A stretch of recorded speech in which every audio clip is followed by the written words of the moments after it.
పాకిస్తాన్ పై భారత్ గెలిచింది. మన దేశ ఆడబిడ్డల సింధూరాన్ని తొలగిస్తే అదే మన దేశ ఆడబిడ్డలు వెళ్ళి ఆ పాకిస్తాన్లోని ఉగ్రవాద స్థావరాలను లేకుండా చేశారు. ఒకవేళ చర్చలంటూ జరిగితే పాకిస్తాన్తో అది ఉగ్రవాద అంతం మరియు పిఓకేను అప్పగించడం మీద మాత్రమే చర్చలు జరిపిస్తాం. ఈ మాటలు నేను చెప్పినవి కాదు, ఇంకెవరో చెప్పినవి కాదు. స్వయాన భారతదేశ ప్రధానమంత్రి నరేంద్ర మోదీ గారు ఆపరేషన్ సింధూర్ తర్వాత ప్రెస్ మీట్ పెట్టి చెప్పినటువంటి మాటలు. ఆపరేషన్ సింధూర్ లో 2.0 ఉండబోతుందా లేక ఇక్కడితో ఆగబోతుందా? ఆపరేషన్ సింధూర్ లో ట్రంప్ యొక్క ఇన్వాల్వ్మెంట్ ఎందుకు రావాల్సి వచ్చింది? మరి ముఖ్యంగా తెలంగాణ రాష్ట్ర వ్యాప్తంగా అలజడి సృష్టిస్తున్నటువంటి విషయం మరొకటి ఉంది. అదే 3 రాష్ట్రాల సరిహద్దుల కేంద్రంగా కర్రెగుట్టలో జరుగుతున్నటువంటి కాల్పుల అంశం. సో ఈ విషయాలన్నీ మనతో మాట్లాడడానికి ఉమ్మడి Andhra Pradesh high court justice Chandrakumar sir మన ముందున్నారు. వారిని అడిగి ఈ యుద్ధాల యొక్క పర్యవసానం ఏ విధంగా ఉండబోతుంది, వారిని మనం స్వయంగా అడిగి తెలుసుకునేటువంటి ప్రయత్నం చేద్దాం. సార్ నమస్తే. నమస్తే. ఎలా ఉన్నారు సార్? సో గత కొంతకాలంగా మనం చూస్తానే ఉన్నాం సార్, పహల్గామ్ లో జరిగినటువంటి 26 మందిని ఏదైతే పాకిస్తాన్ ఉగ్రవాదులు పొట్టన పెట్టుకున్నారో దాని పర్యవసానమే ఈ రోజు జరుగుతున్నటువంటి భారత్ పాకిస్తాన్ యుద్ధం అని చెప్పేసి చాలా మంది మేధావులు, రాజకీయవేత్తలు కూడా చెప్పుకుంటా ఉన్నారు సార్. సో మొత్తానికి భారత్ పాకిస్తాన్ మధ్య యుద్ధాన్ని మీరు ఎట్లా చూస్తా ఉన్నారు సార్? మానవత్వానికి మంట కలిపేటటువంటి చర్య, చాలా పాశవికమైనది, చాలా దుర్మార్గమైనటువంటి ఒక చర్య.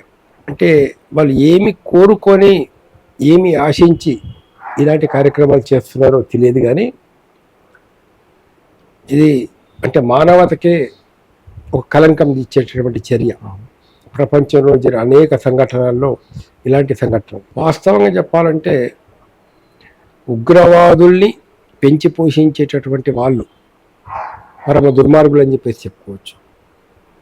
అనేక దేశాల్లో, అనేక ప్రాంతాల్లో ఆయా దేశాన్ని పరిపాలించే వాళ్ళు అప్పుడున్న పరిస్థితుల లోపల తమ స్వార్థపూరిత రాజకీయాల కోసం ఉగ్రవాదాన్ని పెంచి పోషించినటువంటి వాళ్ళు, ఉగ్రవాదులకు అన్ని రకాల సహాయ సహకారాలు అందించినటువంటిది కూడా ఈ కుట్రలు కుతంత్రాలు చేసేటటువంటి రాజకీయ నాయకులే తప్పించి మరొకరు కాదన్నట్లున్నారు. ఒక దేశాన్ని అస్థిరం చేయడానికి, ఒక ప్రాంతంలో ఉన్నటువంటి ప్రభుత్వాలను పడగొట్టడానికి, అక్కడ అల్లకొల్లలు సృష్టించడానికి, ఇంటర్నేషనల్ లెవెల్లో బదనాం చేయడానికి ఇలాంటి ఒక చర్యలకు పాల్పడుతున్నారు. లేదా అక్కడ ఉండేటటువంటి ఆర్థిక వ్యవస్థను చిన్నాభిన్నం చేయడానికి ఇటువంటి ఒక చర్యలు పాల్పడుతున్నారు. ఏది ఏమైనా ఉగ్రవాద చర్య అనేది చాలా పాశవికమైనది. అయితే ఉగ్రవాదాన్ని పెంచి పోషిస్తున్నటువంటి వాళ్ళు ఎవరైనా కానీ, ఏ దేశంలో కానీ, ఏ ప్రాంతంలో కానీ, ఏ రాజకీయాలకు సంబంధించిన వాళ్ళు కానీ, లేదా అధికారం ఎవరైనా కానీ, దానిలో వారు వాళ్ళ యొక్క తాత్కాలిక ప్రజల కోసం ఇచ్చేస్తున్నారు. కానీ ఇది చాలా దుర్మార్గమైనటువంటి ఒక చర్య. నిన్న ప్రధానమంత్రి మోదీ గారు మాట్లాడుతూ ఒక 2-3 మాటలు యూజ్ చేశారు సార్. వారితో చర్చలంటూ జరిగితే ఉగ్రవాద అంతం ఒకటి, రెండవది పిఓకేను వాళ్ళు సొంతంగా మాకు అప్పగించాల్సి ఉంటుంది తప్ప ఇంకే విషయం మీద కూడా చర్చలు ఉండవు అని చెప్పేసి వారు చెప్పడం జరిగింది. అంటే పిఓకేని మనం స్వాధీనం చేసుకోవాలి అని అంటే యుద్ధం ద్వారా మాత్రమే సాధ్యమవుతుందా లేదా చర్చల ద్వారా కూడా సాధ్యమవుతుందా అంటే ఏం చెప్తారు సార్? మొట్టమొదటి విషయం ఏదంటే ఉగ్రవాదుల్ని అంతం చేయాలనేటువంటి ఆలోచన ఉన్నప్పుడు ఉగ్రవాదుల్ని అంతం చేయాల్సిన అంశం గురించి, లేక ఉగ్రవాదాన్ని నశింపజేయాలనే అంశం గురించి ఇంటర్నేషనల్ లెవెల్లో అంటే అంతర్జాతీయంగా మంచి భావాలు కలిగినటువంటి వాళ్ళందరినీ కూడా మనం వాళ్ళ యొక్క సహాయ సహకారాలు, అన్ని దేశాల యొక్క సహాయ సహకారాలు కూడా తీసుకోవాల్సిన అవసరం ఉంది. ప్రపంచంలో ఏ ఏ దేశాలు ఉగ్రవాదంతో ఇబ్బంది పడుతున్నాయో, ఏ దేశాల వల్ల ఉగ్రవాద చర్యలు ఉన్నాయో అలాంటి దేశాలలో ఉన్నటువంటి ఒక ప్రభుత్వాలన్నిటితో మాట్లాడి, వాళ్ళ నాయకులందరితో కూడా మాట్లాడి సమిష్టిగా ఇంటర్నేషనల్ లెవెల్లో దీన్ని మనం అంతం చేయాలనేటువంటి ఒక దృఢ సంకల్పాన్ని, ఆ భావాలని ఫస్ట్ మనం కల్పించాల్సిన ఉంది. రెండో విషయం ఏంటంటే ఈ పేదరికం, నిరుద్యోగం, కొన్ని సమస్యలు కూడా యువతకు ఉద్యోగాలు దొరకకపోవడం, పనులు దొరకకపోవడం, అలాంటి వాళ్ళని మిస్గైడ్ చేసి ఉగ్రవాద సంస్థలు రిక్రూట్ చేసుకుంటే అన్నట్టు. కాబట్టి అలాంటి ఆ ప్రాంతంలో ఆర్థికపరమైనటువంటి ఒక అభివృద్ధిని కనుక మనం సాధించినట్లయితే అక్కడ పరిశ్రమలు నెలకొల్పడం, వాళ్ళకు ఉద్యోగాలు కల్పించడం, అక్కడ ఉండేటటువంటి కొన్ని సామాజిక ఆర్థిక సమస్యల్ని పరిష్కారం చేయడం వల్ల కూడా ప్రధానంగా వాళ్ళకు సోర్స్ లేకుండా పోతుంది. ఎక్కడి నుంచి అయితే వాళ్ళు రిక్రూట్మెంట్ చేసుకుంటున్నారో రిక్రూట్మెంట్ జరగకుండా ఉంటుంది.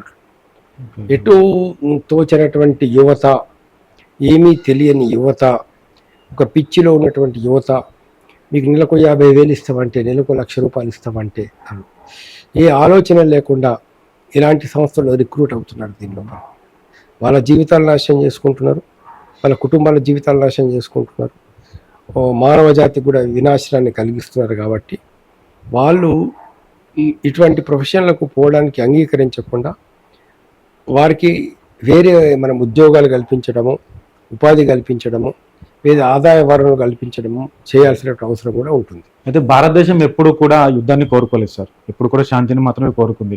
ఎప్పుడైతే అక్కడి నుంచి చర్య మొదలైందో మన దగ్గర నుంచి ప్రతిచర్య అనేది ఎప్పుడు కూడా మొదలవుతూ వస్తూ ఉంది. అంటే ఇప్పుడు మీరు చెప్పినటువంటి పాయింట్స్ అక్కడ పాకిస్తాన్ ప్రభుత్వం కూడా అదే విధంగా ఆలోచించి అక్కడ వాళ్ళకి మీరు చెప్పినట్టు ఇండస్ట్రీలు ఏర్పాటు చేసి యువతను ఆ విధంగా మోటివేట్ చేయగలిగితే తప్ప ఈ ఉగ్రవాదాన్ని ఆపేటువంటి పరిస్థితి అక్కడ కనిపిస్తలేదు సార్. సో ఇంకొక విషయం ఏంటి అంటే పాకిస్తాన్ ఒక్కటే కాదు, వాస్తవం చెప్పాలంటే ఇంటర్నేషనల్ లెవెల్లో అనేక దేశాల్లో ఉగ్రవాదాన్ని పెంచి పోషించినటువంటి దానిలో ఒకప్పుడు అమెరికా పాత్ర కూడా ఉన్నది. అంటే ఇలాంటి పెద్ద పెద్ద దేశాలు కూడా తమ రాజకీయ లబ్ధి కోసం లేక తమ ఆర్థికంగా ఒక ప్రాంతంలో ఒక దేశం మీద పట్టు సాధించడం కోసం ఆయా ప్రభుత్వాలు వాళ్ళ మాట వినడం లేదంటే ఆయా ప్రభుత్వాలను అస్థిరంపరచడం కోసం కూడా ఉగ్రవాద సంస్థల్ని తెలిసో తెలియకనో బలపరిచిన సందర్భాలు ఉన్నాయని అంటారు. మన నాయకులు కూడా కొన్ని సందర్భాల్లో అలాంటి పనులు చేసినారు. దానివల్ల కూడా ఏదైతే ఉందో ఈ ఉగ్రవాదం పెంచి ఒక అది పెద్ద భయంకరమైనటువంటి రాక్షసిగా తయారయ్యే ప్రమాదం ఉన్నారు. కాబట్టి వాటికి వ్యతిరేకంగా కూడా అంతర్జాతీయంగా పోరాటం చేయాల్సిన అవసరం ఉంది. అది మీరు అమెరికా అన్నారు కాబట్టి ఇక్కడ ఇంకొక విషయం కూడా ఉత్పన్నం అవుతా ఉంది సార్. ఎప్పుడైతే ఈ ఆపరేషన్ సింధూర్ విస్తృతంగా జరుగుతూ ఉందో సడన్ గా ట్రంప్ ఎంట్రీ అనేది పెద్ద చర్చనీయాంశంగా మారింది. అయితే సామాన్య ప్రజలు కూడా మాట్లాడుతున్న మాట ఏంటంటే ట్రంప్ ఇన్వాల్వ్మెంట్ ఎందుకు రావాల్సి వచ్చింది, ట్రంప్ చెప్తే మేము వినాలా, ట్రంప్ చెప్పగానే మేము ఆ యుద్ధాన్ని ఆపేయాలా, ఈవెన్ మోడీ గారు కూడా ఆ యుద్ధాన్ని ఆపేస్తున్నాం అనేటువంటి మాట ఒకనొక సందర్భంలో వాడడం జరిగింది. ట్రంప్ ఎందుకు ఇన్వాల్వ్ అయ్యింది అనే వాళ్ళకి మీ సమాధానం ఏంటి సార్? అంతర్జాతీయంగా ఉన్నటువంటి పరిస్థితుల్లో అమెరికా మొత్తం ప్రపంచం మీద పెత్తనం చేయాలని అనుకుంటున్నది. తన పెత్తనం కొనసాగాల, ప్రపంచ ఆర్థిక వ్యవస్థను తన గుప్పిట్లో పెట్టుకోవాలి. ఎగుమతులు దిగుమతులు లేదా ప్రపంచ లెవెల్లో ఉండేటువంటి వ్యాపారాలు అమెరికా వ్యాపార వర్గాలకు లాభాలు చేకూర్చేటటువంటి విధంగా ఉండాలనేటటువంటిది వాళ్ళ ప్రధానమైన ఉద్దేశం. సో వాళ్ళ ఆర్థిక ప్రయోజనాలు ఇటు భారతదేశంతో కానీ అటు పాకిస్తాన్తో కానీ లేదా ఈరోజు ఏదైతే చైనాతో వాళ్ళు పోటీ పడుతున్నారో ఆ పోటీ సందర్భంగా కానీ వాళ్లకు ఇప్పుడు భారతదేశం పాకిస్తాన్ యుద్ధంలో కనుక ఉంటే వాళ్ళ ఆర్థిక ప్రయోజనాలకు అది భంగం కలిగిస్తుంది. కాబట్టి వాళ్ళు ఇంటర్ఫియర్ అయినారు. ప్రధానమైన కారణం అన్నట్టు. ఇంటర్నేషనల్ లెవెల్లో కొన్ని దేశాలు అతి తక్కువ ధరకే కొన్ని వస్తువులు తయారు చేసి ప్రపంచ మార్కెట్లో పంపిస్తున్నాయి అన్నట్టు. వాటి ప్రభావం వల్ల అమెరికా యొక్క ఆర్థిక వ్యవస్థ ఇవాళ చాలా దెబ్బతింటున్నది. ఉదాహరణకు ఇప్పుడు ఎలక్ట్రికల్ కార్లు ఉన్నాయి. ఎలక్ట్రికల్ కార్లను చైనా లాంటి దేశాలు తయారు చేస్తున్నాయి. అవి తక్కువ ధరకే, అంటే ఒక 10 లక్షలకో 7 లక్షలకో 8 లక్షలకో కూడా అమెరికాలో అమ్మే ప్రయత్నాలు జరుగుతున్నాయి అన్నట్లు. దీనివల్ల ఏమైపోతుందంటే అమెరికాలో ఉన్నటువంటి కార్ల కంపెనీలు కూలిపోతాయి. అమెరికాలో ఉన్నటువంటి కార్ల కంపెనీలకు లాభాలు రాకుండా పోతాయి అన్నట్లు. ఈ లాభాలు రాకుండా ఉండాలంటే ఏవైతే అమెరికా దిగుమతి చేసుకునేటటువంటి ఒక కార్లు ఉన్నాయో వాటి మీద 2 అంతలు 3 అంతలు కనుక ట్యాక్స్ విధించినట్లయితే అమెరికా మార్కెట్ కోలుకునే అవకాశం ఉంటుంది. సో ఇట్లా ఇంటర్నేషనల్ లెవెల్లో ఉండేటటువంటి అనేక కారణాలు.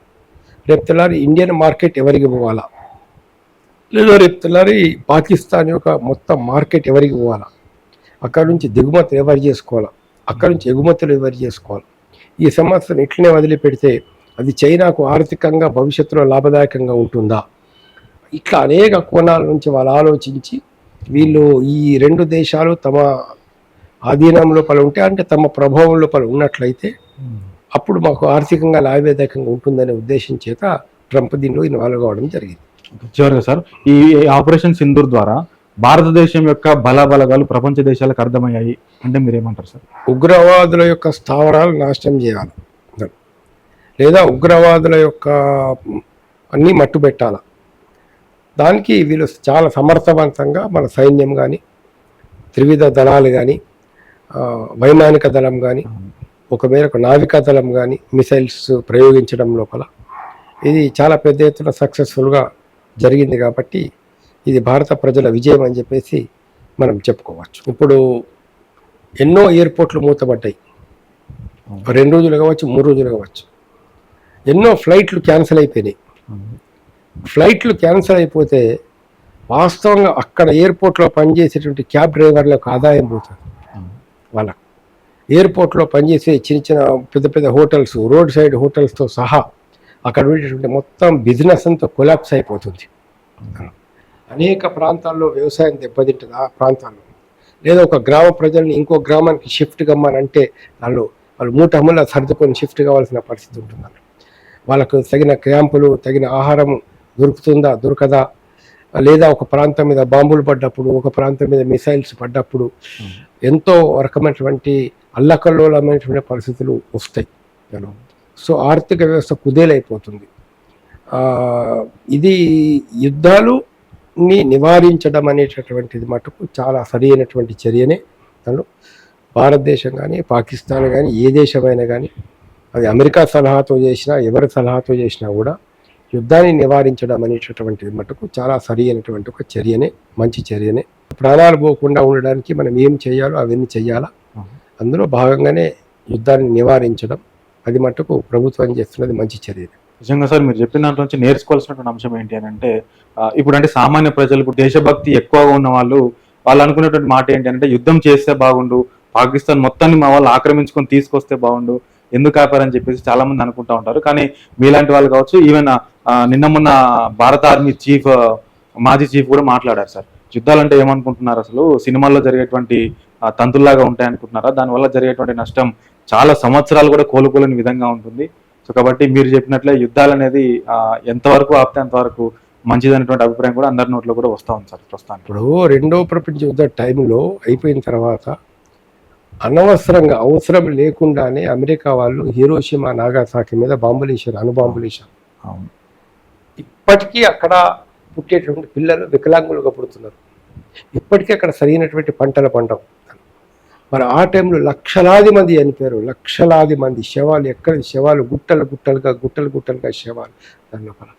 మరి ఎంత భయానకమైనటువంటి పరిస్థితులు ఉంటాయి. ఎక్కడ యుద్ధం జరిగినా చాలా భయానకమైనటువంటి పరిస్థితులు ఉంటాయి. కాబట్టి వీలైనంత వరకు యుద్ధాలని మనం ప్రివెంట్ చేయాలా, ఆపాలా. శాంతియుత జీవితం అనేది చాలా ముఖ్యం. సమాజంలో శాంతి ఉండాలా, కుటుంబంలో శాంతి ఉండాలా, మనిషి మనసులో శాంతి ఉండాలని.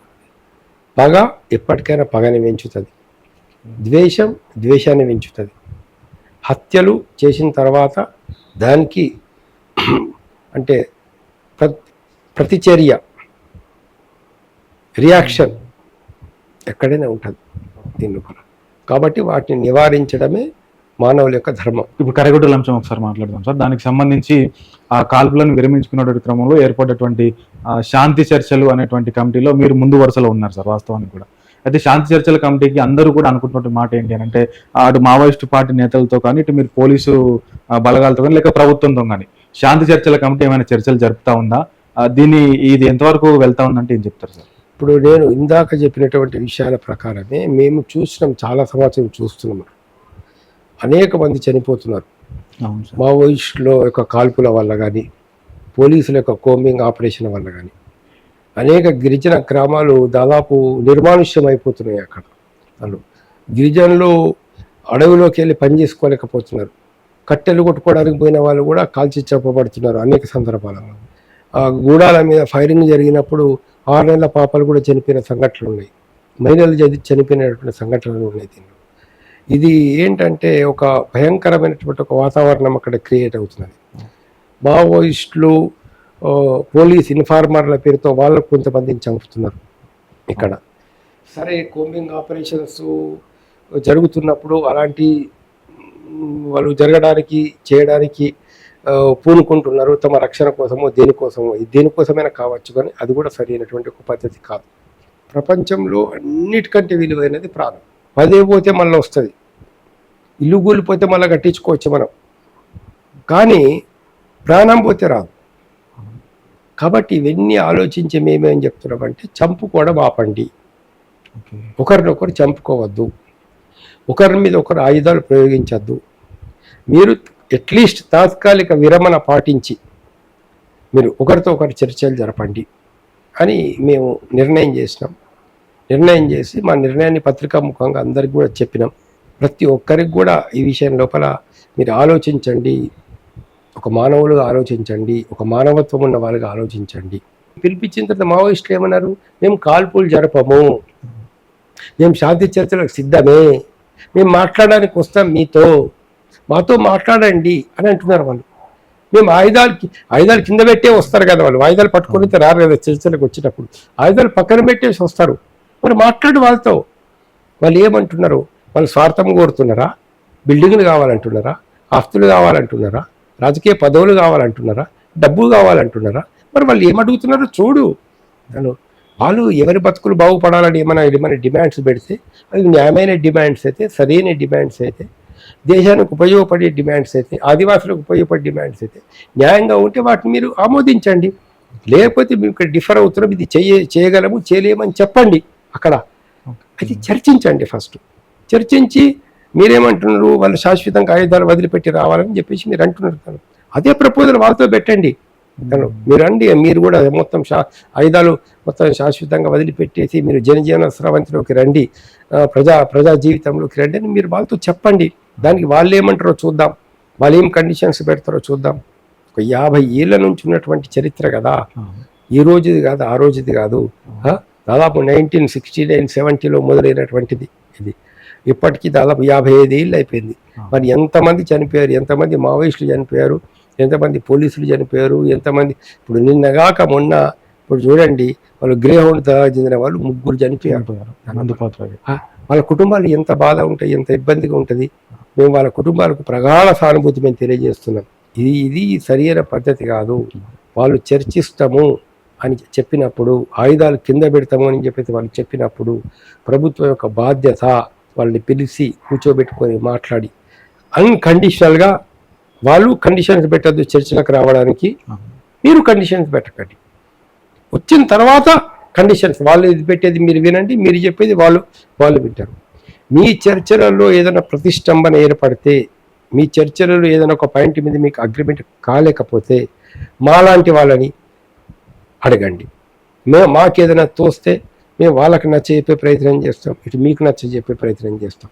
ఎక్కడెక్కడ ఏది ఉపసంహరించుకోవాలి, ఏ డిమాండ్ వాళ్ళు ఉపసంహరించుకోవాలి, ఏ డిమాండ్ మీరు ఉపసంహరించుకోవాలా, మేము ఒక మానవతావాదులుగా మేము వాళ్ళకు మీకు చెప్పే వాళ్ళమే కానీ దాన్ని ఆచరించాల్సింది మీరు, ఆచరించాల్సింది వాళ్ళు. కానీ మీరేమో ఇక్కడ నుండి చర్చలకు ఆల్రెడీ మేము వాళ్ళకు సమాచారం అందించడం జరిగింది, అటు మావోయిస్ట్ పార్టీకి కానీ ఇటు ప్రభుత్వానికి కానీ కొంతమందికి లేఖలు కూడా రాయడం జరిగిందని చెప్పారు సార్.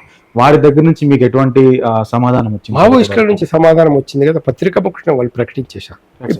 ప్రభుత్వం నుంచి మటుకు మాకు ఇంతవరకు ఏమి రెస్పాన్స్ లేదు.